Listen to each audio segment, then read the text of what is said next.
Hi good evening. இன்றைக்கி வந்து Sunday night என்ன டின்னர் செய்ய போகிறோன்றது தான் பார்க்க போகிறோம். இன்றைக்கி சண்டேன்றதுனால கொஞ்சம் லேசியாக தான் போச்சு டே. காலையில் சப்பாத்தி உருளைக்கிழங்கு சாப்பிட்டோம். மதியம் வந்து ஹோட்டல்லேருந்து பிரியாணி வாங்கி வயிற்றையும் நிரப்பியாச்சு. திருப்பி நைட்டு ஒரு வேலை இருக்கே, அதுக்கு என்ன செய்யலான்னு யோசிச்சதில் இட்லி தோசை வேணுமான்னு கேட்டதுக்கு வேண்டான்னுட்டாங்க. சரி, லெஃப்ட் ஓவர் சப்பாத்தி கொஞ்சம் இருந்து அதை வச்சு என்ன பண்ணலான்னு சப்பாத்தி கொத்து பண்ணலான்னு அதை ரெடி பண்ணியாச்சு.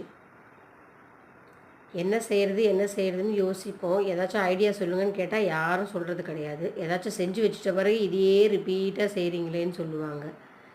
யோசித்து செய்கிறதுக்குள்ளேயும் பிரெயின்லாம் உழுவி காது வழியாக வந்துடும்.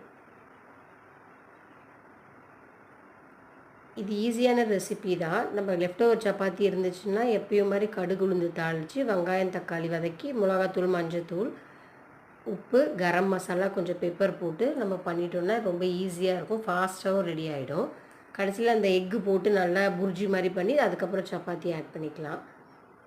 ஒன்று தான் நான் இன்றைக்கி என்ன பண்ணிட்டேன், உப்பு வந்து கரெக்டாக போட்டுட்டேன். அது மாதிரி போடக்கூடாது, ஏன்னா சப்பாத்திலே கொஞ்சம் உப்பு இருக்கிறதுனால கொஞ்சம் ஒரு 2 பிஞ்ச் வந்து சால்ட்டு கம்மியாக போட்டுக்கிட்டால் கரெக்டாக இருக்கும்.